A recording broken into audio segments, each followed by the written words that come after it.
ला था झारखंड के चौबीसों जिला में करीब 105 ब्रांचेज में जो है 200 करीब करोड़ का घोटाला हुआ था। और इसमें घोटाला को जो कोऑपरेटिव बैंक का जो इंटरनल ऑडिट ऑफिसर होते हैं उन्होंने पकड़ा था कि हम कोई बैंक में टर्नओवर अगर 3 लाख रुपया है और मुख्यालय से वहाँ 5 और 10 लाख रुपया भेजा जा रहा है, तो इस पर स्पष्ट है कि ऊपर के अधिकारी भी इसमें शामिल हैं। तो फिर उसमें कैसे छोड़ दिया गया इन लोग को। खबर में आपका स्वागत है। मेरा नाम है सुभाष शेखर। करीब 2 साल पहले हमने एक खबर आपके सामने लाया था कोऑपरेटिव बैंक से जुड़ा हुआ मामला, जिसमें काफ़ी सारी गड़बड़ियां थी और जांच के लिए सीबीआई को कई सारे सबूत सौंपे गए थे। और इस मामले में खुलासा करने में हमारा साथ दिया था पंकज यादव जी ने, जो एक सोशल एक्टिविस्ट हैं। इन्होंने उस दौरान कहा था कि इस मामले में पूर्व मंत्री रणधीर सिंह समेत कई बड़े अधिकारियों का हाथ है। अब इनमें से कईयों के खिलाफ अब कार्रवाई भी हो गई है, सज़ा भी सुना दी गई है। और इस पूरे मामले पर अब हम फिर से पंकज यादव जी से बात करेंगे। पंकज जी, लोकल खबर में आपका स्वागत है। जी धन्यवाद। बताएंगे कि 2 साल पहले आपने एक मामला बताया था कोऑपरेटिव बैंक में गड़बड़ी को लेकर। वो गड़बड़ी किस तरह का था और कौन कौन से लोग इसमें इन्वॉल्व थे? देखिए, ये कोऑपरेटिव घोटाला था झारखंड के चौबीसों जिला में करीब 105 ब्रांचेज में जो है 200 करीब करोड़ का घोटाला हुआ था। और इसमें घोटाला को जो कोऑपरेटिव बैंक का जो इंटरनल ऑडिट ऑफिसर होते हैं उन्होंने पकड़ा था।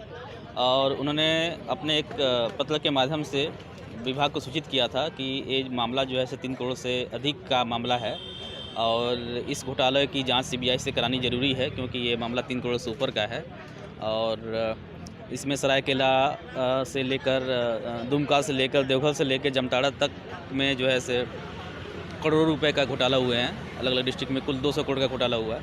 हमने 2019 में सीबीआई में इसकी शिकायत की थी और इस प्रकरण के आने के बाद कि भाई मामला जो है सीबीआई जांच को जाना चाहिए, क्योंकि खुद विभागीय ऑडिट में ये बात निकल कर सामने आया है।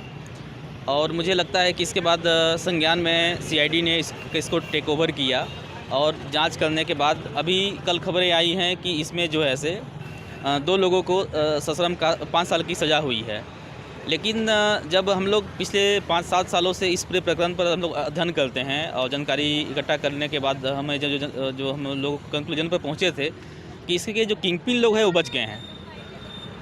जो 2 लोगों की सज़ा मिली है, क्योंकि कोर्ट का मामला है, मैं ज़्यादा कमेंट नहीं करना चाहता हूँ इन बातों पे।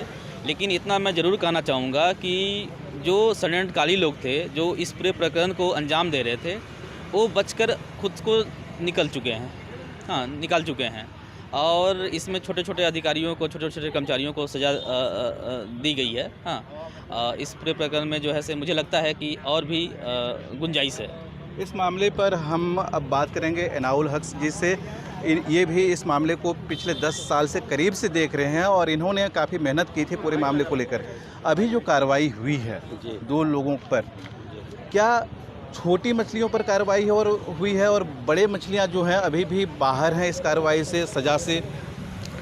देखिए, इस कार्रवाई के बारे में माननीय न्यायालय द्वारा जो भी सज़ा दी गई है उसके हम सम्मान करते हुए ये कहना चाहेंगे कि पुनः इसकी न्यायालय के द्वारा इसकी जांच कराई जाए। चूँकि जिन अधिकारियों को, जैसे सुनने में पता चला है, जिन अधिकारियों को सज़ा हुई है वो उसके बाद भी ऊपर के अधिकारियों को इसमें जो है जांच में हमको लगता है कि छोड़ दिया गया है। अगर इसकी विस्तृत जांच की जाए तो इसका घोटाला सामने आएगा। चूँकि 38 करोड़ रुपए की मामला है और जब तक मान के चलिए कि हम कोई बैंक में टर्नओवर अगर 3 लाख रुपया है और मुख्यालय से वहाँ 5 और 10 लाख रुपया भेजा जा रहा है, तो इस पर स्पष्ट है कि ऊपर के अधिकारी भी इसमें शामिल हैं। तो फिर उसमें कैसे छोड़ दिया गया इन लोग को, ये बहुत दुखद की बात है। इसलिए माननीय न्यायालय से मैं पुनः आग्रह करूंगा कि इसकी, क्या कोर्ट के पास फिर दोबारा जाएंगे?